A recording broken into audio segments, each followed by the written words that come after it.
Okay, so thank you all for being here. First, Open Education Week is this international thing. It's such a great thing. It allows us an opportunity to see sort of behind the curtain on a lot of open educational practices that are happening internationally.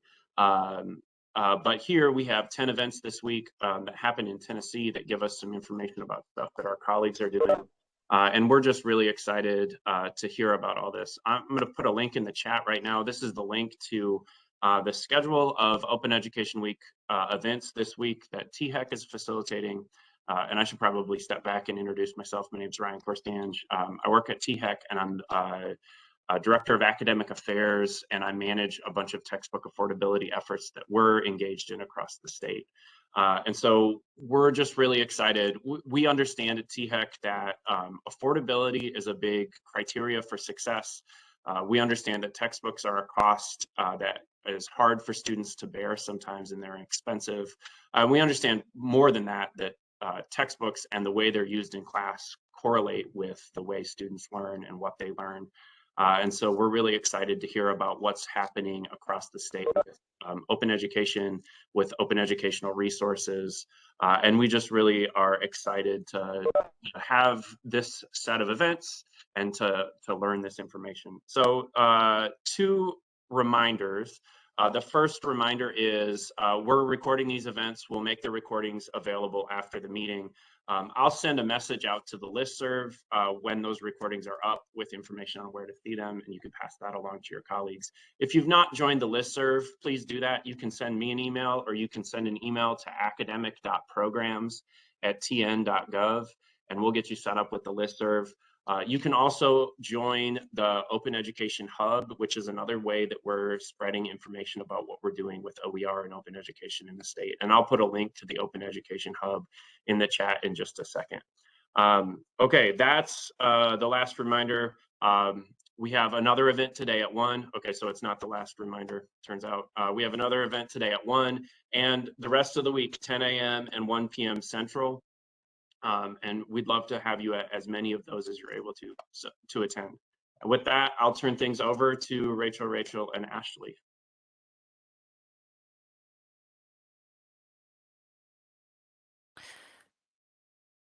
Well, Ashley, do you want to advance the slide one more? So welcome to creating robust OER in collaboration with campus libraries. I am Rachel Fleming. I'm scholarly communications librarian here at the University of Tennessee at Chattanooga, and I'm very pleased to be joined with my colleagues Rachel and Ashley. Ashley, do you want to introduce yourself? Yeah, hi, I'm Ashley Sergiadis. I am the digital scholarship librarian at East Tennessee State University. So I co-manage our open and affordable course materials initiatives, as well as manage our institutional repository. And I'm Rachel Caldwell. I'm scholarly communication librarian at the University of Tennessee, Knoxville. So open access publishing and open education are in my wheelhouse. And so you might have noted from our introductions, in addition to being involved with campus OER initiatives, we're also all responsible for some involvement in our institutional repositories. And that really is a big part of the perspective that we're bringing to this presentation. As we get started, we want to do a little bit of ground rules. And I think Rachel This is me, yeah. So we want to make sure to encourage audience participation and create a robust and respectful discussion today. So we've set up this session as a meeting. And to further our goals of a productive discussion, we want to take a moment to review some ground rules. Please be respectful of all participants, avoid any judgmental or derogatory language. And to ensure that everyone can be heard, please use the raise hand function. I think we have that. And keep yourselves muted when not speaking. We'll be doing our best to monitor chat, and Ryan said he'll help with that as well. So thank you, Ryan. Feel free to contribute to the discussion any way you wish to. And we will include chat comments as best we can and as time allows. If you experience or witness any harassing, intimidating, or discriminatory behavior, please be sure to contact a presenter immediately and or contact the academic affairs leaders at THEC, Ryan Corstange, or Julie Roberts, whose contact information is here.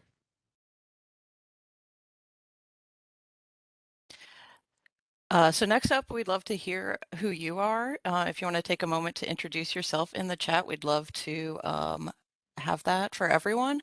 And we're going to do a little bit of kind of a big room demographics with a little bit of audience participation. So get your browser up or get your smartphone out. We're going to do some activities. So the first one that we have is what best describes your position. Would you call yourself a librarian, teaching faculty, administrator, instructional designer, or student? Just to give us a sense who we're talking to today.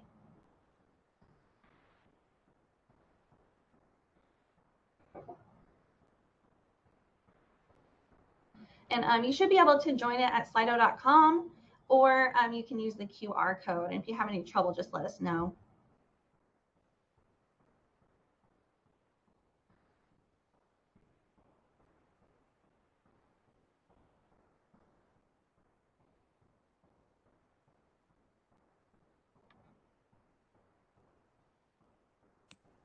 I'm gonna wait a little bit longer because I know we got more than 6 folks.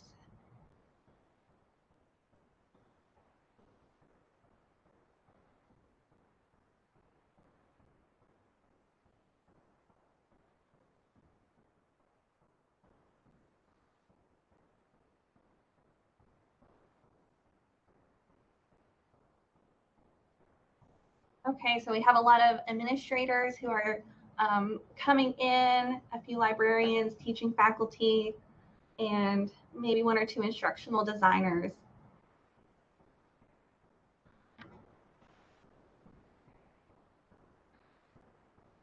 That's great. So I'm going to go ahead and move on to the next slide that we want to hear more about you. Is what is your level of experience with OER? So are you brand new? Are you exploring? Have you already adopted OER? Have you already adapted or created? And would you call yourself an OER champion? So someone who talks about OER and promotes it on your campus. And you can select more than one. So if you're an OER champion and have created, you can put both in there. Oh, good. OER champion. So we're with friends in here.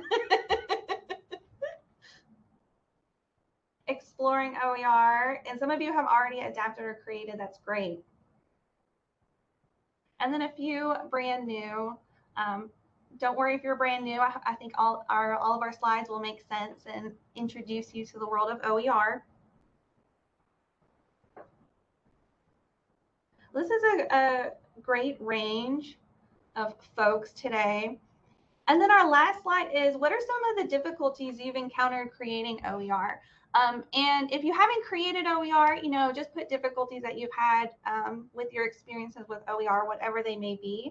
And you can put a few keywords and it should create a word cloud based on your words.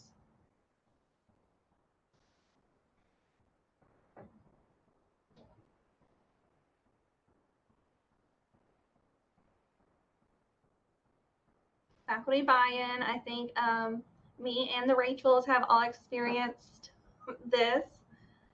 Finding a key resource to start. I know I've worked with many faculty who that is an essential one that's hard to get.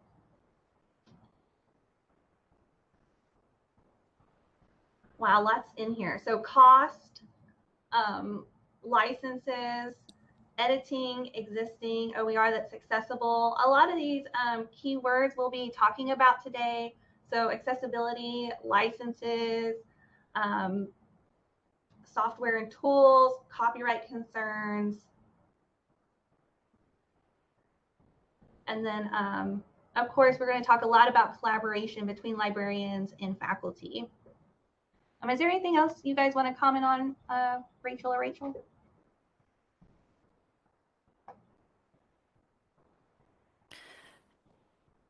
No. All Thanks right. everyone for sharing your experiences, and feel free to continue to, if you have any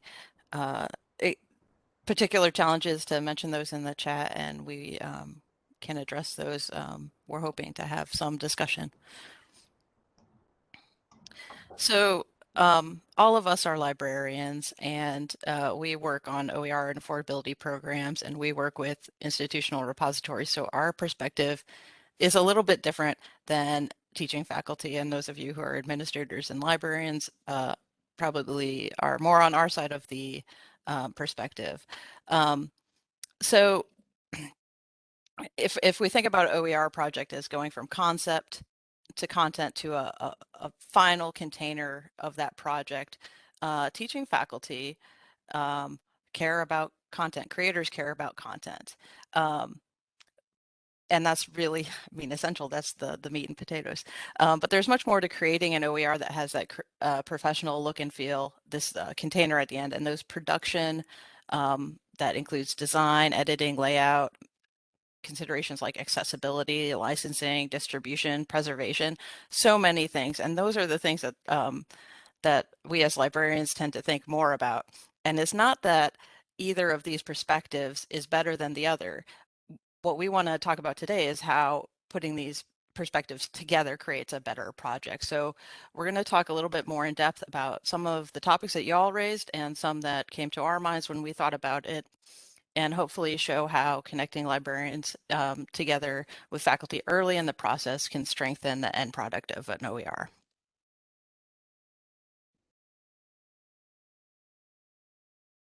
So the number one perspective that we have is working with OER on our campuses, that once we work with many projects, we're able to identify some of the common pitfalls that people run into, things that trip them up, and hopefully help steer folks around those.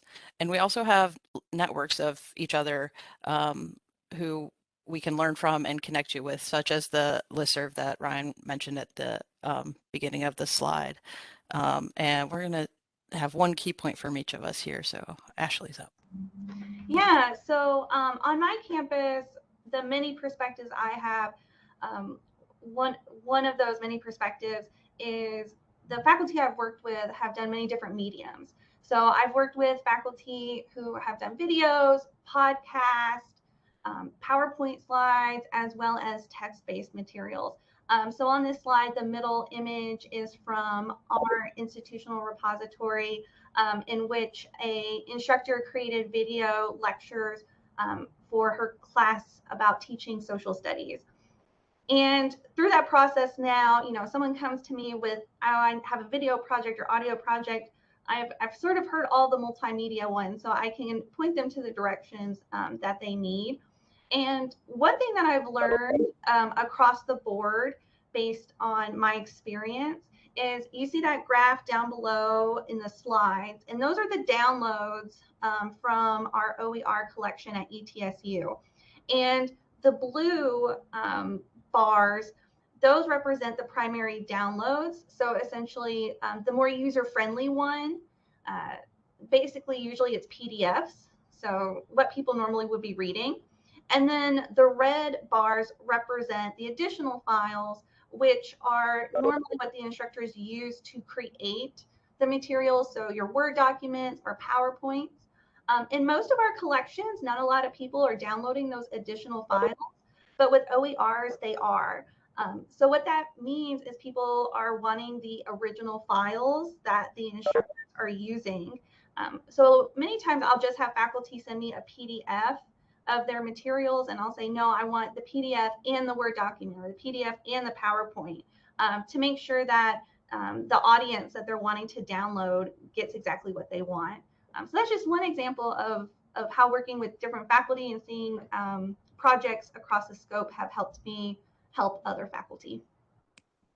Yeah, and I've worked with at UTC really a growing number of faculty who are interested in doing adaptations or their own projects to create new resources. And I find myself spending a lot of time talking with them about their goals for the project, and helping them understand how much work goes into both the content creation and then those additional final steps so that they understand what they might be getting themselves into to make a smart decision that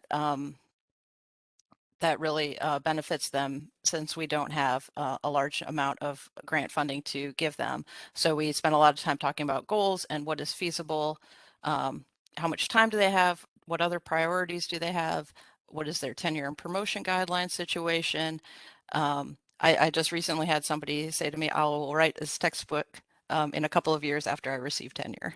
And so having worked with a number of faculty, it helps me kind of light the way ahead and show folks what might be ahead of them. And my example is this one on the left, the textbook. It's all Greek to me. So here at UT Knoxville, one thing that I've learned is how important it is to partner with other units on campus. So at UT Knoxville, we recognize OER adopters and authors with annual awards that are a partnership with our Student Government Association.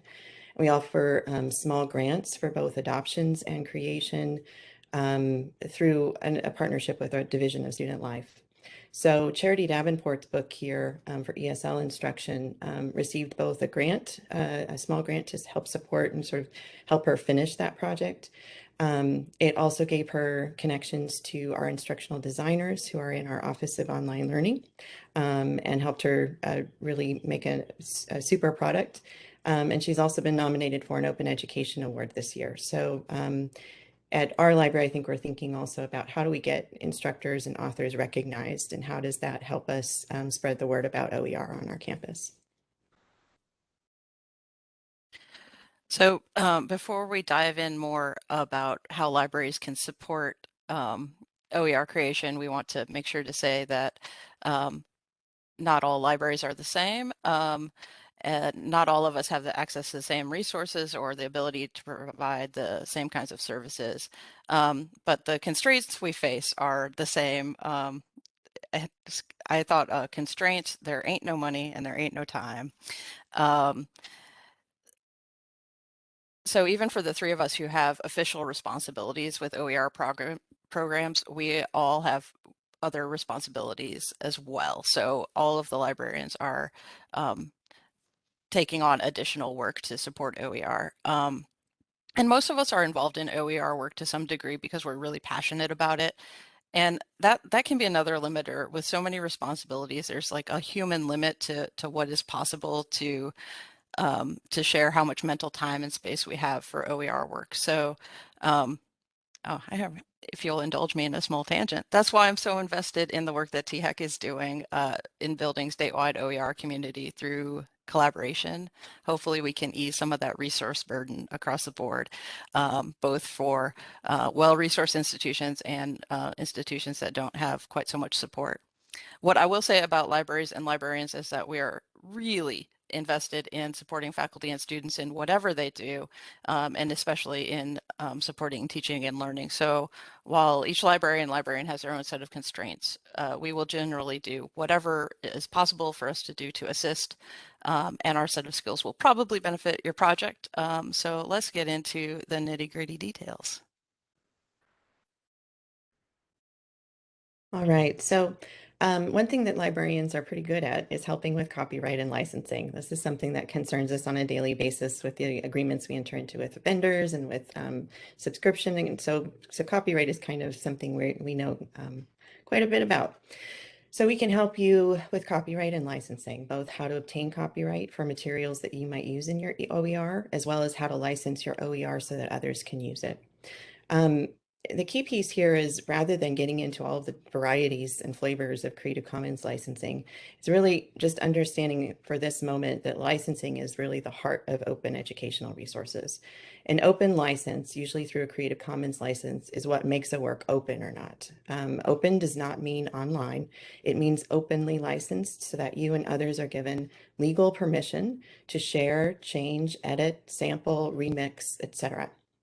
So as I mentioned, librarians deal with licenses and rights regularly in our day-to-day jobs. And most of us aren't lawyers, but we can provide library-grounded advice on rights and licenses. And as I said, this goes for using other people's work in your own creations or licensing your own work so that others can use it. And we have two examples to demonstrate this. So the first example is mine, and my example is not so much about licensing the work that you're creating, but using materials for your OER that might be licensed as open or might not be. So when I work with faculty, there's, sometimes they can find great open materials, or I can help them find open materials like open images for the OERs that they're creating. But sometimes just it's not possible. So for example, I collaborated with an art appreciation instructor, and she was creating slides that was replacing their art appreciation textbook. And with art, a lot of it's very old, so it's in the public domain. She had no problem. She could just plop it in her slides. But unfortunately, not all of that's the case, particularly with modern and contemporary art. And my background originally was art history, so this was right up my alley, and I was very excited to work with her. And so she did a lot of the legwork. She did most of the legwork, finding the images, seeing if they were underneath Creative Commons licensing and that sort of thing. But what she did is she sent me a list of images that she couldn't get permissions for. And that's where I can use my expertise. So I had templates to send to the copyright holders to say, hey, can we use this? I knew what language to say in terms of what licenses we needed to use it for our artworks.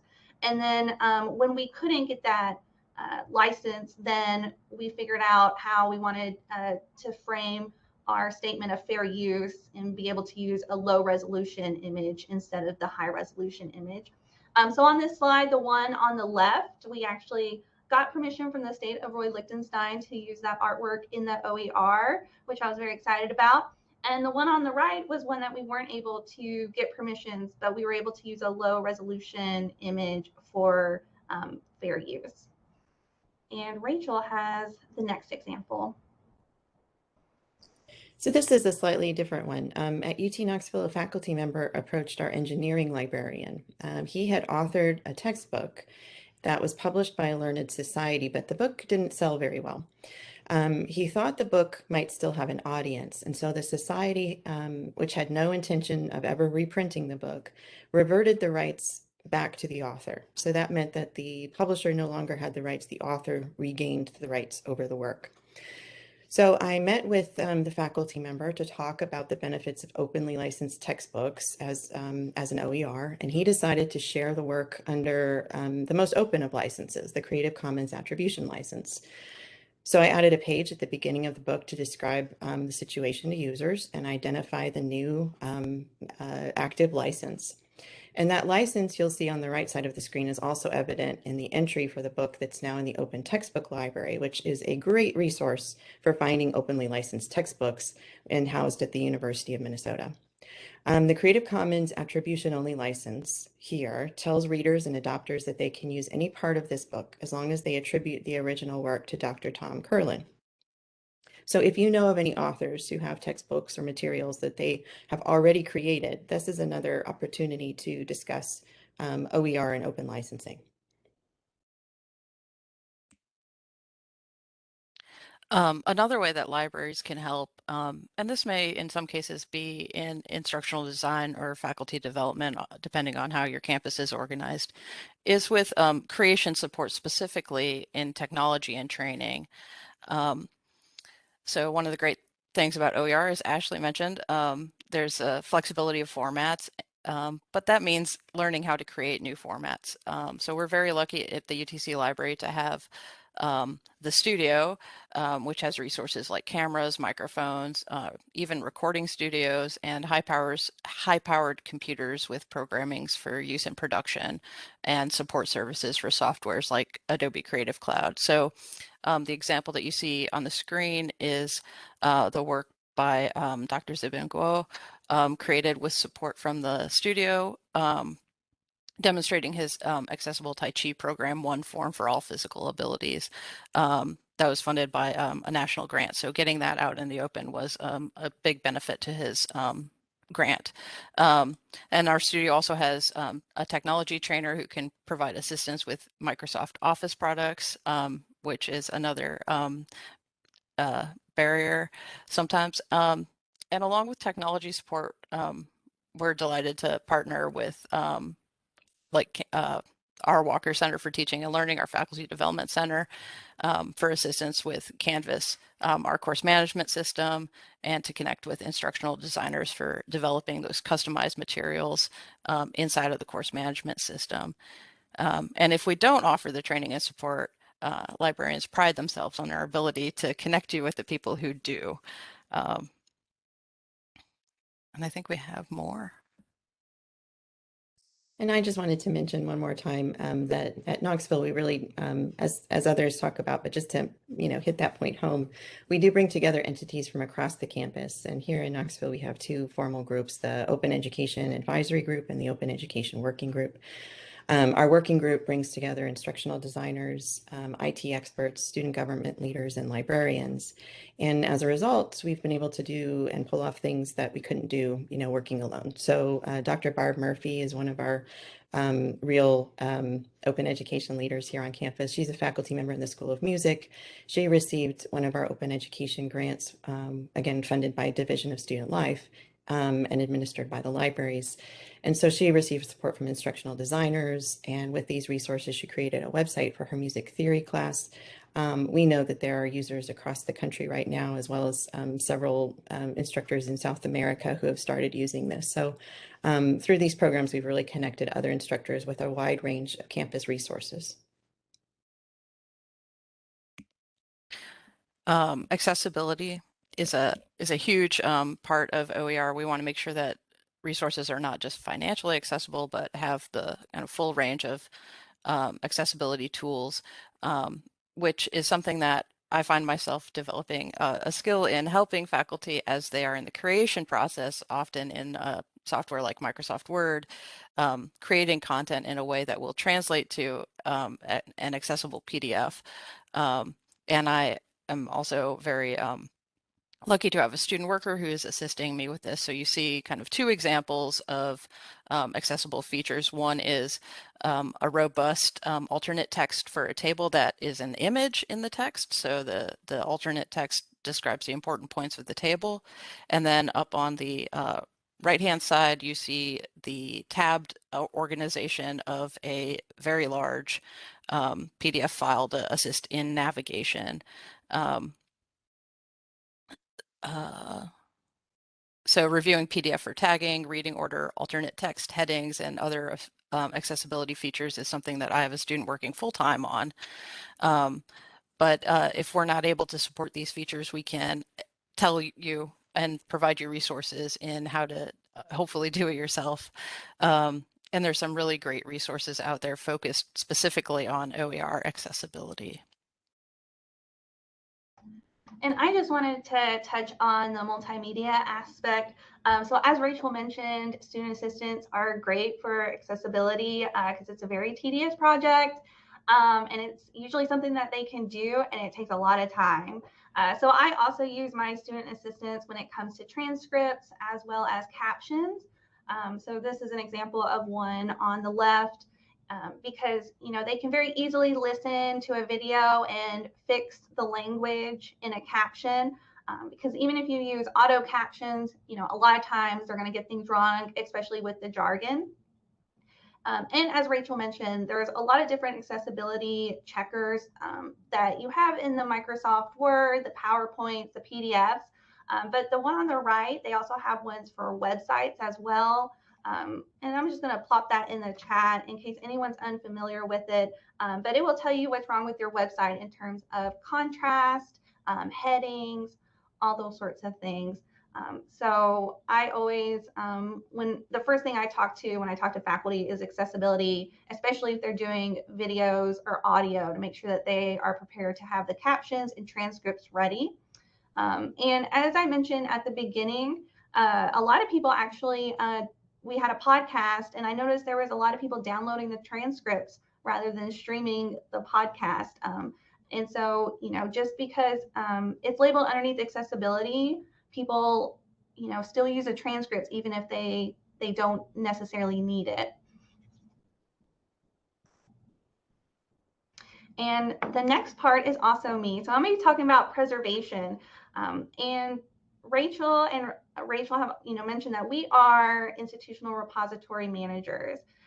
So that means that we're always thinking about preservation and archiving.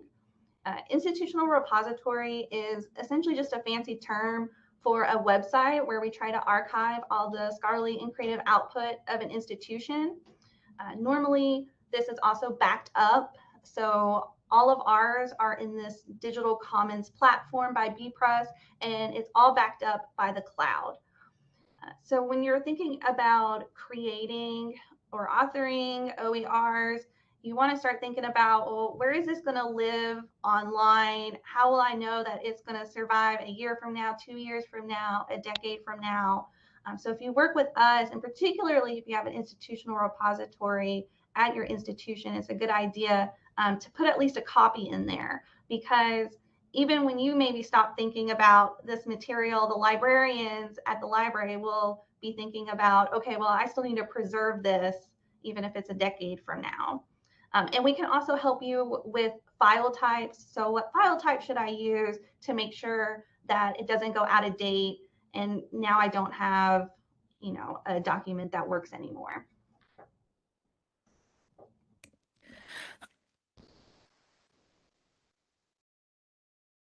Excuse me. So we have a lot of OER champions in here, so y'all recognize these websites. So distribution is another thing that librarians are keen to help with. We want to extend the reach of your OER beyond an individual course. So starting with our open education listserv in Tennessee, we can also reach out to national listservs like the Spark OER listserv, kind of promoting new materials, and help submit or help you submit materials to the most popular OER repositories, like the Open Textbook Network and the OER Commons. And these same skills help us assist faculty in locating open materials as source materials for projects as well. So anyone who's been in an OER consultation with me knows that I always say, only librarians like to look, everyone else likes to find. So coming to us for help to find the resources to get your project started is something we love to do. And using institutional repositories as well, I want to mention, again, just to underline what Ashley said, it can really help with discoverability because generally they're crawled by Google and get your results into Google search results using both the information about the resource and the full text of the resource. And all of us include, after we publish materials in our repositories, we have in our workflow, we go ahead and add them to the Tennessee Hub, add them if applicable to the Open Textbook Library, as well as Merlot. So we can help you get that material further out there. Let me skip talking about metadata. You sure I can go back? So the last piece that we're going to talk about before we get into more of a discussion mode is impact. And there's a lot to do with impact. There's a lot of different ways that you can measure impact with OER. At ETSU, our awards program use the COO method, so cost, outcomes, usage, and perception. This is a popular method, and I'm going to go ahead and link in the chat where if you're interested in it, you can learn more. But essentially, cost would be, your student savings. Outcomes would be things like drop-fail withdrawal rates and grades. Usage would be how you as a creator use the materials. At ETSU, we also use it to mean how users have used it, how many downloads we've had, that sort of thing. And then lastly, perception. So did the students find it as high quality as you intended it to be? And these sorts of metrics are really important when you're going up for tenure and promotion. I know I'm going up for tenure and promotion, so I know how important it is to have documentation of your impact. So for example, at ETSU, we have this sample letter that you can see on the screen that we provide all of our awardees that talk about student savings and the quality of their OER, and if they put it in our institutional repository, that they've done so, and how many downloads they've had thus far. So we can really help with faculty in terms of documenting their impact, finding different ways to measure it. And especially when you're creating, there's a lot more to measure. The cost outcomes usage perception, that can be used even if you're just adopting. But creating, you have a lot more options for metrics. So for example, the most common that we've talked about is downloads. This shows an example from UT Knoxville of the downloads, and you can see, when it spikes up. I know a lot of times in our repository, things spike up when papers are due. So students trying to find papers in scholarly resources. There's also more alternative metrics or alt metrics. So for example, all of our repositories have plum metrics, which shows you tweets about the materials and other social media metrics. And Rachel talked about the different places that we can put them, like your OERs like Merlot, or Rachel mentioned the Open Textbook Library. And those sites also have mechanisms for review. So this is just an example of work that was written at ETSU, and someone commented that it was a great resource. They also have editor ratings and review ratings, and the Open Textbook Library also has in-depth reviews of textbooks. So you can use all those things for your tenure and promotion dossiers, or whatever you need to show your impact. And the next is Rachel. Here at Knoxville, we also encourage authors and/or library partners to create forms, usually in Google, to help identify adopters. So this is kind of similar to what OpenStax does, but it's also been done at Virginia Tech and other libraries. So the forms gather adopter information for two main reasons. First, this helps authors have metrics to demonstrate actual usage of the resource they created. And second, this lets authors get in touch with adopters, so if there are any edits or revised editions available, we can quickly contact the users and adopters pretty quickly. So these kinds of best practices, and sometimes big things like accessibility and sometimes small things like adding a form, are what libraries do really well. We help identify good practices through our networks, and then we share them readily. Next slide, please. Thank you. For example, librarian Anita Waltz at Virginia Tech has some really good examples that we've built ours on for forms to adopt or adapt. They have a very strong collection of open textbooks in their university's open repository as well. So using Anita's model forms, one of our open textbooks that was released just earlier this year already has 3 instructors interested in adopting it.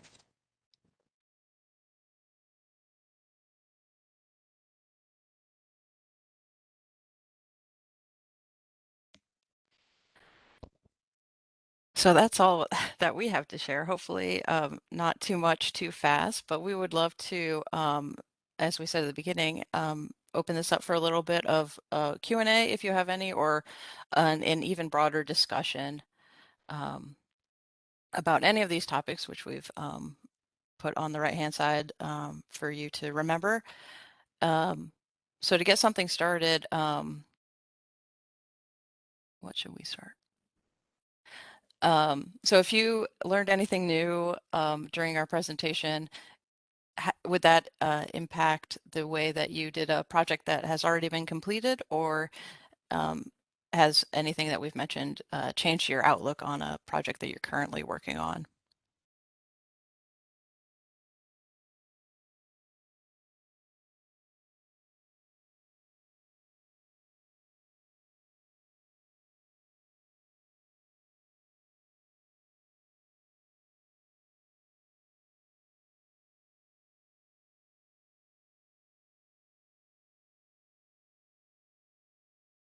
Rachel, this is like when I teach a class on Zoom. It's my buddy, DRMs. Uh, yeah, we have all been in front of classrooms, so we're not afraid to stay quiet for many seconds.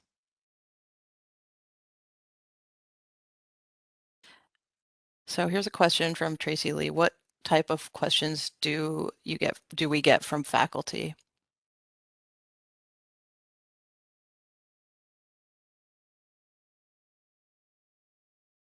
The number one question I get from faculty is, can you help me find XYZ? You know, can you help me find this textbook? Can you help me find this video? What's available out there? I think that's usually the introduction to OER, and that's the question I get the most. Because nobody really wants to create if it already exists, I feel. They want to make sure it doesn't exist before they go to that one step.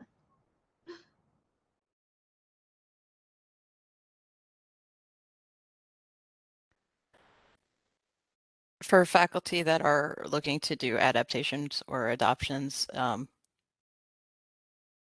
what do I do next is a big question. And as I mentioned, you know, there's a lot of kind of scaling and scoping of a project. So, you know, what really are the steps of the project? And having that and kind of a outline is something that I get questions about.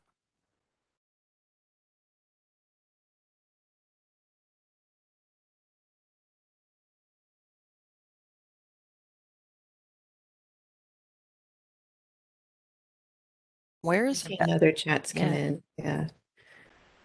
Where's the best place to search for CTE material, particularly non-nursing, non-education courses? I know that Skills Commons subdivision of Merlot is really focused on CTE materials. This is not an area that I've done a lot of searching in, so and I think OER Commons has an increasing amount of everything in it, and it's a great place to look, and it lets you limit by type of material too. So if you're looking specifically for continuing ed material, you can apply that limiter. I would also add in that if you can get a librarian to help you with a few Google searches, you might be surprised by what you can find. So a lot of materials have been created but may not exist in a central repository yet.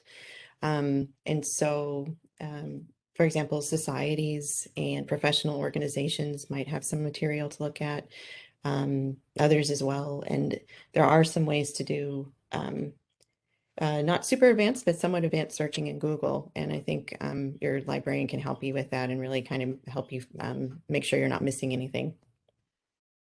And also, don't forget about your library's resources. So people, at least at my institution, I think the library is very associated with research, but not so much with teaching. So people don't think about, oh, I should go to the library to look for teaching materials, when we actually have e-textbooks that would work for your course.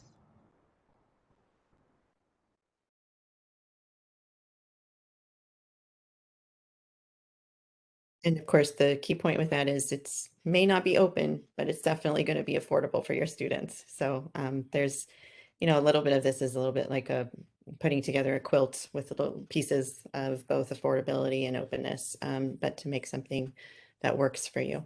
Yeah.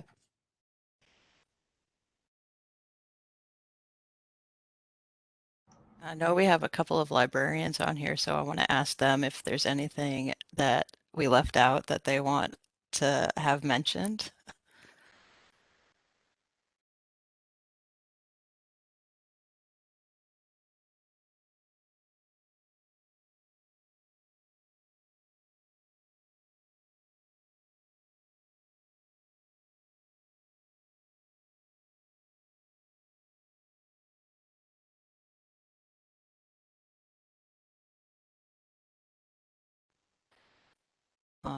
Nellie has another great question in the chat. Is there a creation platform that is affordable but has lots of flexibility in formatting? OpenAuthor is free but not flexible, and Pressbooks is flexible, but the Pressbooks EDU is not affordable. Yes, this is a problem that we are encountering.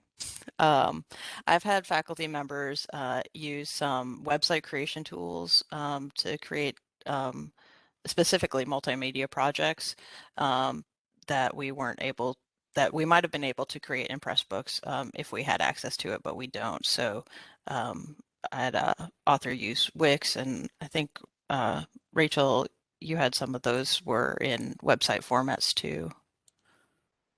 We had one author even use LaTeX. So that's flexible and affordable, but the learning curve is kind of steep.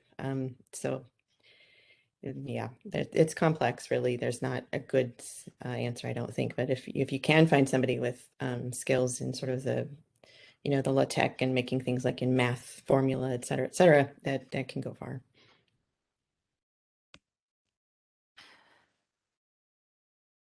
So Suzanne says, you guys are doing so much. One question, do you still need to drum up business, or do you think you now have the steady stream of business that you need? I think this is a great question, because I think when we did the polling at the beginning, a lot of you said that you were struggling with faculty buy-in. So I did want to mention that, I was like, ooh, I'm working with this person, I'm working with this person. But it took me a long time to get there. And the reason I was able to work with so many people is we had an awards program which offered stipends for faculty. And then part of that program is they work with librarians. So it's kind of like we paid them to work with us and to listen to us. But now that they listen to us, word's starting to spread. Ashley knows about, copyright, or two of the faculty I'm working with have added me onto their grant applications for OER grants. And so, getting those relationships takes a while, but once you build them, then it builds on itself. But I still feel like I have to drum up business. So for example, this afternoon, I'm talking to Faculty Senate, and we're explaining what is open and affordable and what these initiatives are. So I feel like it is a continual process. Yeah, I feel like I have more business than I can handle, but that I also need more business from different parts of the institution. So I get pretty good continuing interest in support with adoptions, and where I can, I am always kind of farming leads and following up for creation projects. But I really do feel like there's whole areas of the curriculum where I need to be either following up on successful adoptions and kind of consolidating my wins, or doing more outreach to kind of sell OER as a strategy.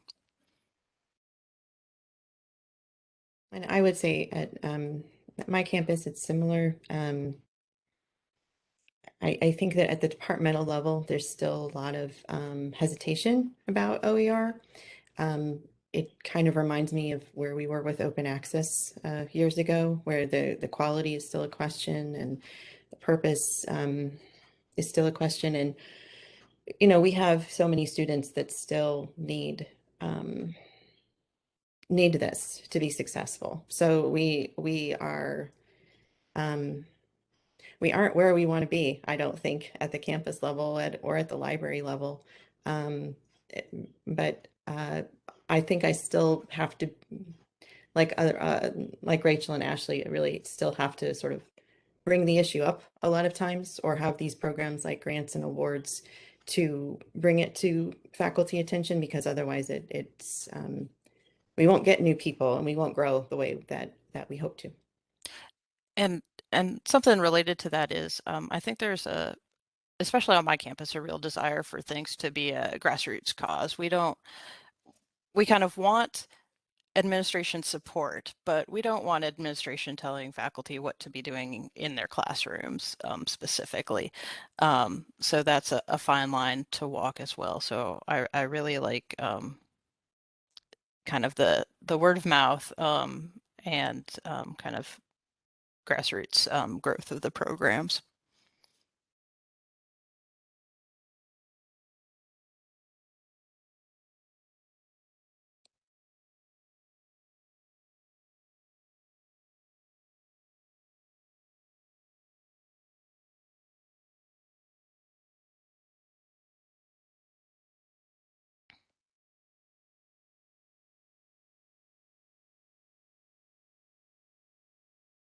I'm going to put in the chat, we're doing a presentation at Student Government Association, Faculty Senate, and Academic and University Councils. And I worked really hard on this PowerPoint to make it pretty and useful.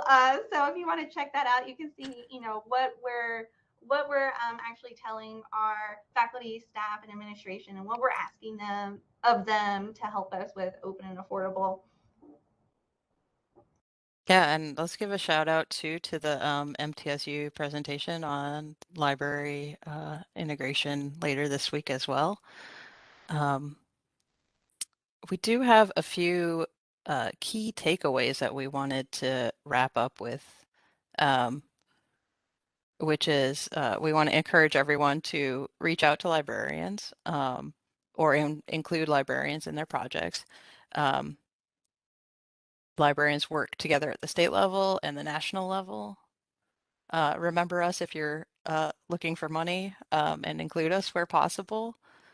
And remember that we're good at referring and connecting you to resources that you need if we can't support you.